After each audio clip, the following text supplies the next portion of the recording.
deal with super PACs is that, sure, they can raise all the money they want in unlimited amounts. They can spend as much as they want, no limits. Many of their donors manage to remain secret and anonymous, but they are not supposed to be coordinating at all with the candidates and their actual campaigns. That's the supposed arrangement.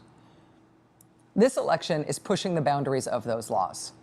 It's pushing the boundaries in lots of ways. Strategically, you can't raise all the money because apparently the money is infinite.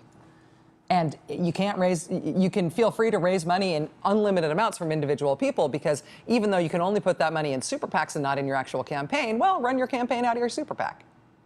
So all of the previous constraints on what you could do, strategic ways you might push somebody else out of the race, strategic ways you might have to actually sort of sing for your supper in terms of getting from here to the first campaign days, that stuff is drifting away. You would think that if there was ever a time in our history when the people in charge of regulating money in politics, right, the people tasked with making sure the candidates are obeying the money in politics laws, if there was ever a time when we need those people, it would be now, right?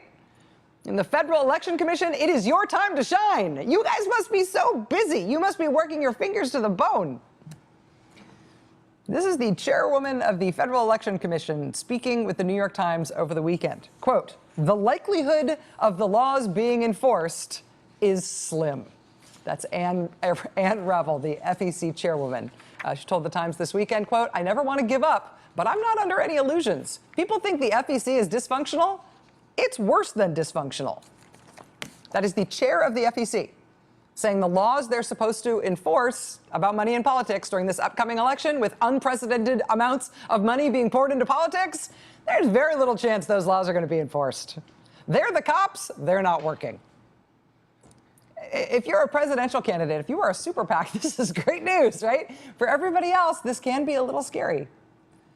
One of the Democratic commissioners of the FEC, Ellen Weintraub, also spoke with the Times this weekend. She told the Times, quote, "The rules that are left, people feel free to ignore them."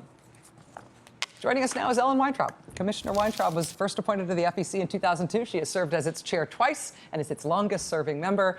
Madam Commissioner, thank you for being here. It's a pleasure. I imagine it is frustrating to hear your very difficult work boiled down into a cynical rant.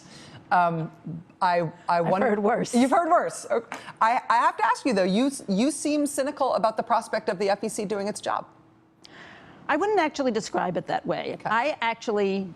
We have to keep swinging. I think that we have to maintain hope that the laws can be enforced because it's really, as you indicated, a devastating message to say that the laws will not be enforced. It is a challenging prospect because the reality is that half of the commission doesn't really want to see the laws enforced.